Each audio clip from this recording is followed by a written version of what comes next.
Good afternoon, everyone. The events of the past week and the past few hours underscore what a precarious moment this is for the Middle East and for the world. Israel has the right to defend itself against terrorism. The way it does so matters. The choices that all parties make in the coming days will determine which path this region is on, with profound consequences for its people, now and possibly for years to come. One is the path of diplomacy, getting a ceasefire along the border between Israel and Lebanon, one that allows people from both countries to safely return to their homes and allows them to live there in security. Getting a ceasefire in Gaza that brings home the hostages, enables a surge in humanitarian relief to people who so desperately need it, and preserves the possibility of more lasting security in Gaza and in the region. The other path leads to conflict, more violence, more suffering, and greater instability and insecurity, the ripples of which will be felt around the world. The United States has made clear, along with the G7, the European Union, partners in the Gulf, so many other regions, that we believe the way forward is through diplomacy, not conflict. The path to diplomacy may seem difficult to see at this moment, but it is there, and in our judgment, it is necessary. And we will continue to work intensely with all parties to urge them to choose that course. I also want to be clear that anyone using this moment to target American personnel, American interests in the region, the United States will take every measure to defend our people. Let me also say a word about Ukraine. This week, we took important steps to support the people of Ukraine as they continue to defend themselves against the ongoing Russian aggression and continue to stand up for their sovereignty and their independence, their right to write their own future. At the Security Council on Tuesday, the overwhelming majority of countries condemned Russia's brutal war of conquest and called for a just and lasting peace on the basis of the United Nations Charter. Crucial to that is pressing Iran, North Korea, and China, a permanent member of the Council, to stop providing weapons, artillery, machinery, and other support that Putin is using to devastate Ukrainian homes, energy grids, and ports. As we saw this week, support for Ukraine is not just rhetorical, it's tangible. Dozens of countries came together to pledge to help Ukraine rebuild. The G7 and other partners made additional commitments to strengthen its energy infrastructure in the face of Russia's ongoing assault, sending more equipment like turbines, portable generators that are crucial to keeping the lights on and keeping Ukrainians warm, heating homes, classrooms, factories, as Russia tries to weaponize the weather as we head into winter. On Wednesday, President Biden and I met with President Zelensky to discuss the ways forward for Ukraine to win this war, a discussion that they continued in Washington on Thursday, yesterday. To help Ukraine's courageous defenders and citizens, we announced a surge of support, $8 billion in new security assistance, including long-range munitions, an additional Patriot air defense system, and training for more Ukrainian F-16 pilots. Starting with the Quad Leaders Summit in Wilmington on Saturday and throughout this week, we've also advanced our vision for a free, open, secure, prosperous Indo-Pacific. President Biden met with Vietnamese General Secretary Do Lam to deepen the comprehensive strategic partnership between our countries. We're enhancing cooperation on everything from creating resilient semiconductor supply chains to addressing environmental challenges along the Mekong River. We'll continue those conversations in a couple of weeks when we get together at the ASEAN Summit in Laos. Along with my counterparts from Japan and South Korea, we took measures to institutionalize our trilateral cooperation, building on the historic Camp David Summit and reaffirming our shared commitment to creating a trilateral secretariat to advance this work. Just now, I concluded a candid and substantive meeting with China's Foreign Minister Wang Yi. We discussed steps to implement the commitments that our leaders made at Woodside last year, like working to disrupt the flow of synthetic drugs and precursor chemicals into the United States, improving communications between our militaries, discussing the risks of artificial intelligence. I emphasized the importance of maintaining peace and stability across the Taiwan Strait and raised concerns about the PRC's dangerous and destabilizing actions in the South China Sea. I also underscored our strong concern with China's support for Russia's defense industrial base, which fuels Russia's war machine and perpetuates a war that China purports to want to see ended. Over the course of the week, we also came together with our partners to address many other crucial challenges facing the globe. We worked toward a cessation of hostilities, unrestricted humanitarian access, and civilian governance in Sudan. We worked to garner additional resources and support for the multinational security support mission in Haiti. We coordinated steps to increase international pressure on the Maduro regime in Venezuela to stop its widespread repression of the Venezuelan people, to respect their will and their votes, as expressed at the ballot box. These tests, and so many more, underscore the magnitude of the challenges facing the globe, but also the imperative of diplomacy. We don't have the luxury of pulling back. In the coming hours, and for every remaining day of this administration, we'll remain intensely focused on addressing these challenges as we work to make a better world. Thank you. First question goes to Andrew Mitchell, NBC. Thank you very much, Mr. Secretary. Andrea.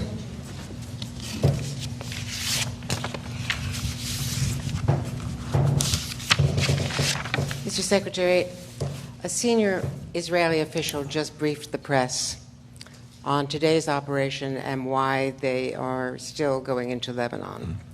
The senior official said that their intel told them that there was a plan to encircle Israel and eliminate Israel by 2040, that Sinwar on October 7th jumped the gun, that they have been defending themselves ever since, that they feel that Nasrallah was the key, the linchpin to all of this, and Hezbollah, that after a year they felt that they had to get people back in their homes, that they went after Nasrallah, and in today's strike were targeting him. Clearly, they don't know what they've achieved. They still feel that when in the military you have momentum, that you have to keep going, that they will be a lot farther along in their operation if it turns out that this was successful in their terms today, but that they still, he said, the official said, still have to keep going, and they are not ready to pause. From your conversations, what is your perspective about whether Israel continuing with this operation and not going in on the ground, which they said is not preferable, but if doing this in what they consider a targeted way is a legitimate response to what they see as an existential threat, or if there is another alternative, a diplomatic alternative? Andrea, I will let Israel speak to their operations and their objectives. It's not my place. The American objectives and the American policy. Look, we and many others have been clear about what we see to be the best path forward. And the objective that Israel has in the first instance in Lebanon is an important and legitimate one. It's creating an environment that's secure enough to enable people to return home. Because remember what happened starting October 8th. Hezbollah started lobbing rockets and missiles into Israel, trying to create another front in the war. And Israel, of course, had to respond to that. And in the process, tens of thousands of people had to evacuate their homes in northern Israel. Villages and homes were destroyed, southern Lebanon. And so we have large populations, both in Israel and in Lebanon, who've been forced from their homes. And it is a legitimate and important objective for Israel to, again, create an environment in which people can get back to their homes. The question is, what's the best way to do that? What is the most effective, sustainable way to do that? We believe, many other countries who joined us in putting out a call for a ceasefire for 21 days believe that the best way to do that is through diplomacy, through a ceasefire, and then reaching an agreement that pulls back forces from the border and gives people the confidence that they can go back to their houses, that the kids can go back to school. So we believe that's the best path forward. And the Israelis put out a statement earlier today sharing that they share the aims of the call that we put out, again, with the G7, with the EU, with key Arab partners. So the question is not, does Israel have a right to defend itself against terrorism? Of course it does. The question is not, does Israel have a right to deal with existential threats to its security and enemies across its borders with the avowed intent to destroy Israel? Of course it does. But the question is, what is the best way to achieve its objectives, to reach enduring security? And in this instance, with regard to Lebanon, what's the best way to achieve the stated objective of creating an environment in northern Israel that gives people confidence to return to their homes? As I said, we believe the diplomatic course is the best one. For the next question, Hibba Nasser with a shark.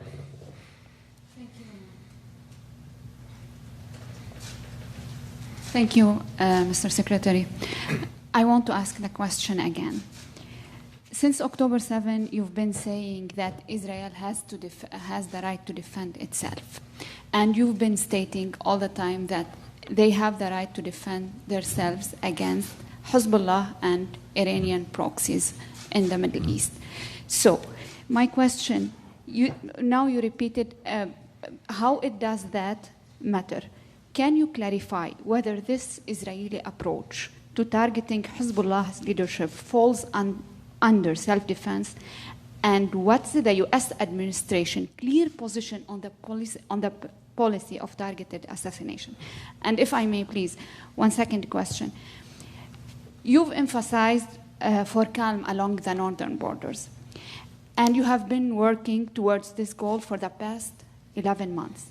Now, as we edge closer to a broader conflict, could you specify what do you mean by calm? Are you referring to a return to the pre-October 7 status quo, implying a cessation of hostilities, or the full implementation of Resolution 1701? Because it does matter for the Lebanese and for the Israeli to understand what are you proposing.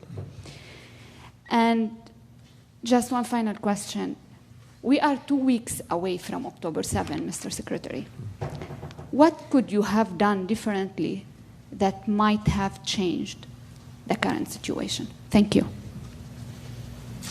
I appreciate that you managed to get in several questions. So first, on the events of the last hours, we are still gathering information, making sure that we fully understand what happened, what the intent was, and until we have that information, I can't address in detail our response to it. So we'll continue to work on that in the hours ahead. With regard to a broader conflict, we've said very clearly, you're right, ever since October 7th, that one of our objectives, besides making sure that Israel does what it needs to do to make sure that October 7th never happens again, besides doing everything we can to try to make sure that people who are caught in this horrible crossfire of Hamas's making and who are suffering so terribly, women, men, children in Gaza, that they get the protection that they need and the assistance they need. Besides that, our objective has been to try to prevent the war from spreading as well as escalating. And on multiple occasions since October 7th, we seem to be on the verge of just that happening, including in the days immediately following October 7th, and then again on several other occasions, most notably in April, and even more recently than that. And each and every time, the combination of American deterrence and American diplomacy managed to prevent a wider war.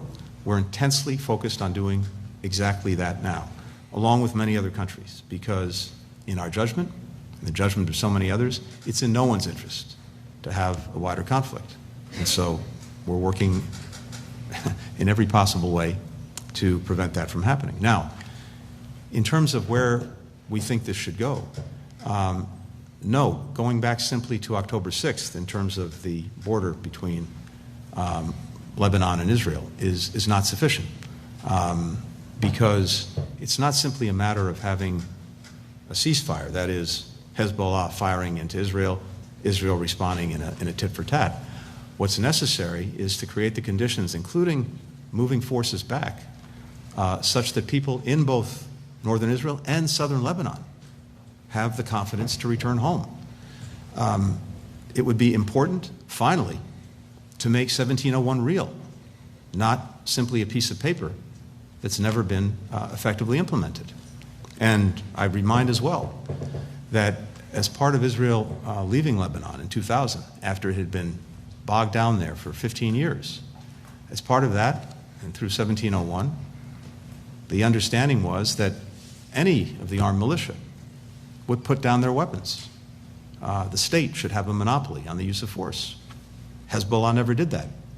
And it's presented an ongoing threat to Israel ever since, again, with the avowed goal of eradicating it.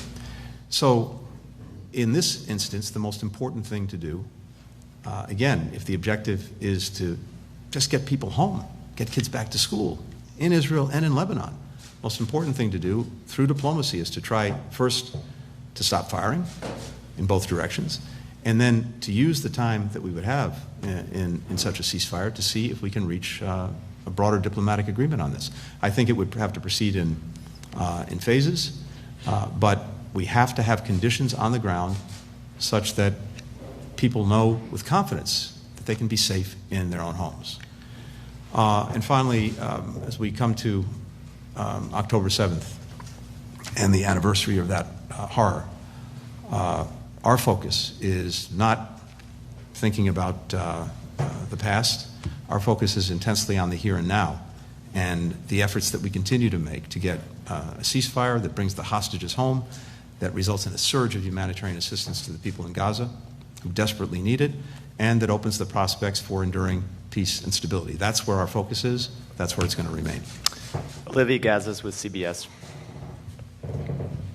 Thank you very much, Mr. Secretary. I also have a multi-parter, so with your indulgence. Mediators were in the thick of negotiations in July when Ismail Haniyeh was assassinated in Tehran.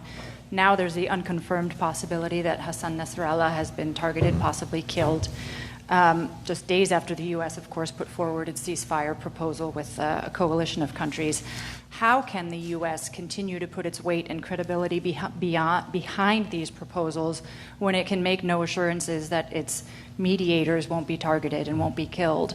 To put it bluntly, Mr. Secretary, are the ceasefire proposals that you had been efforting in Gaza and in the north now dead?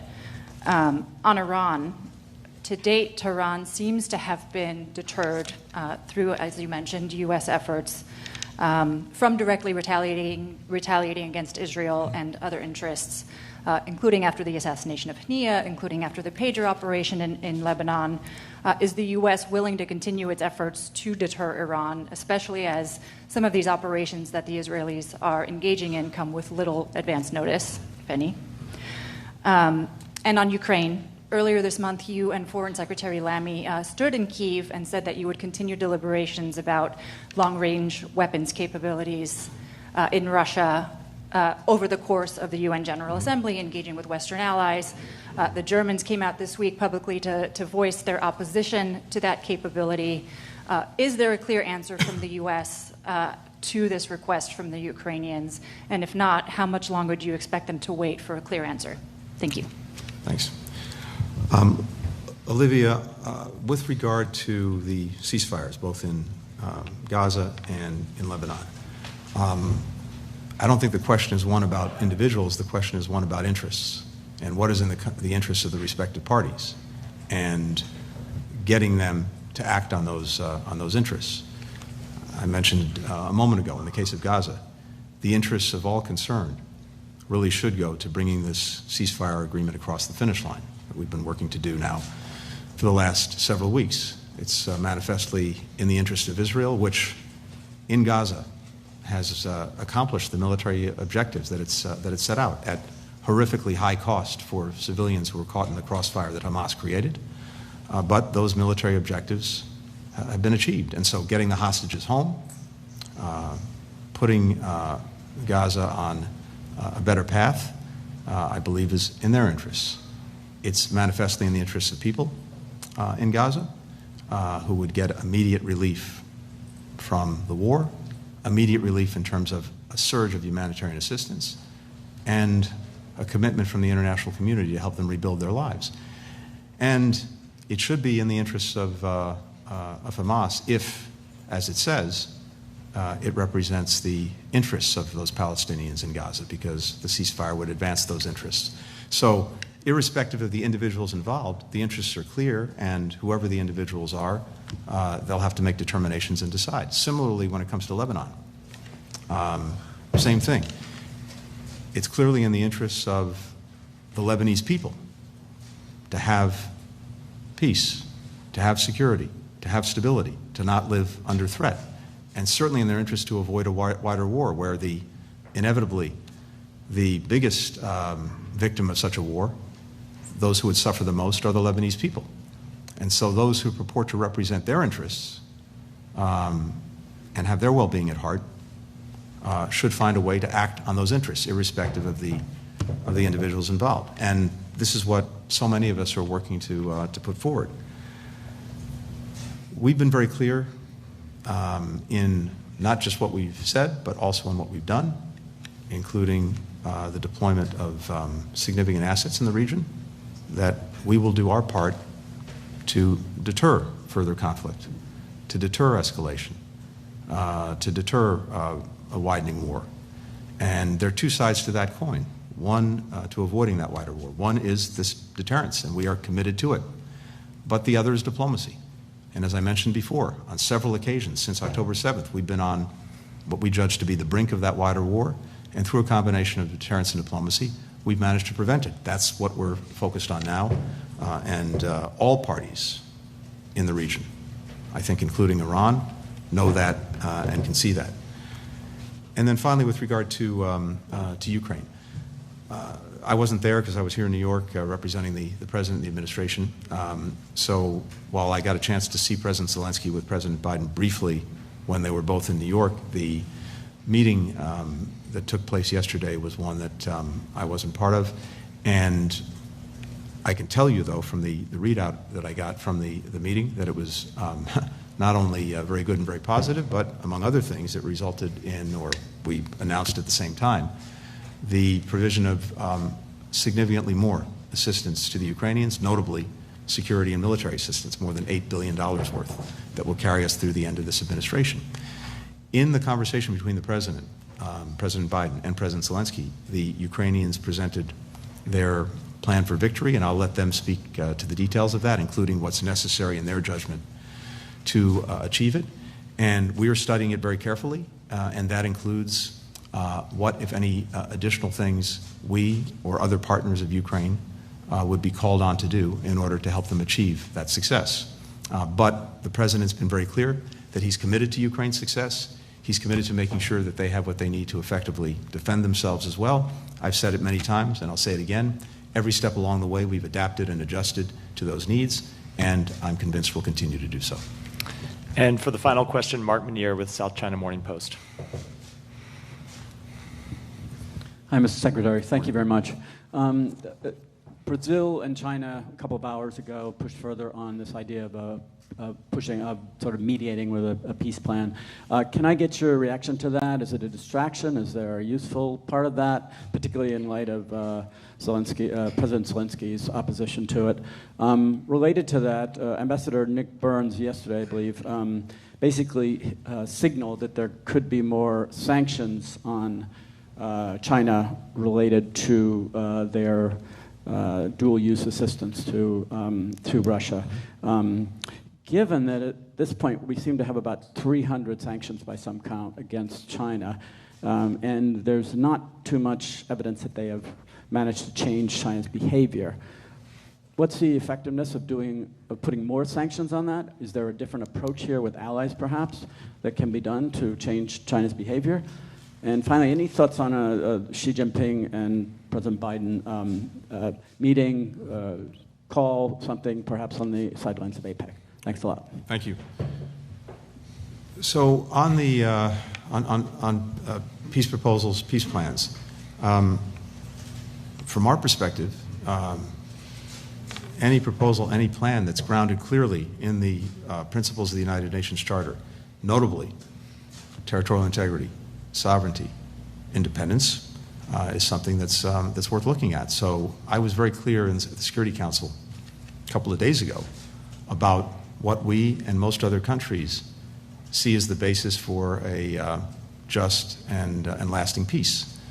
A peace in which the aggressor gets everything that it's sought and the victim does not have its rights upheld is not a recipe for a lasting peace, and certainly not a just one. But a peace that's grounded in the Charter, that upholds its principles, that is. And so any proposal that's out there, we would judge and evaluate on that basis. On the question of sanctions, look, we've been very clear, and we've taken action accordingly already on our concerns about the provision of assistance by Chinese companies to Russia, and notably to help it build up its defense industrial base. Roughly 70% of the machine tools that Russia's importing coming from China, Hong Kong, 90% of the microelectronics from China, Hong Kong. And this is materially helping the Russians produce the missiles, the rockets, the armored vehicles, the munitions that they need to perpetuate the war, to continue their aggression. So when Beijing says that on the one hand that it wants peace, it wants to see an end to the conflict, but on the other hand is allowing its companies to take actions that are actually helping Putin continue the aggression, that doesn't add up. We've taken a number of steps already. I think what you're hearing again this week is not just from us, but from many other countries, a deep concern about this. And you heard that as well at the Security Council. So I'm not going to preview any actions we may be taking in the future, but it's also, I think, important to note that other countries are not only concerned about this, they're acting on it and will continue to act on it. And I would hope that that message is received loud and clear, and that actions follow from any actions that we and others take. Our intent is not to decouple Russia from China. Their relationship is their business. But insofar as that relationship involves providing Russia what it needs to continue this war, that's a problem. And it's a problem for us, and it's a problem for many other countries, notably in Europe, because right now, Russia presents the gravest threat, not just to Ukrainian security, but to European security since the end of the Cold War. With regard to President Biden and President Xi, I've got nothing to share in terms of any schedules, but I can tell you this: when Foreign Minister Wang and I met just a couple of hours ago, we discussed a number of things, and we talked about the work that we're doing to implement the agreements that were reached between the two presidents at Woodside, outside of San Francisco, at the end of last year, including the military-to-military relationship and communications, the flow of curbing the flow of synthetic drugs, the responsible use of AI, et cetera. We also talked about a number of areas where we have real differences, and I alluded to some of those a few moments ago. But we also agreed on the importance of the leaders communicating. And so I fully anticipate that we'll see that in the weeks and months ahead. Thank you. Thank you all.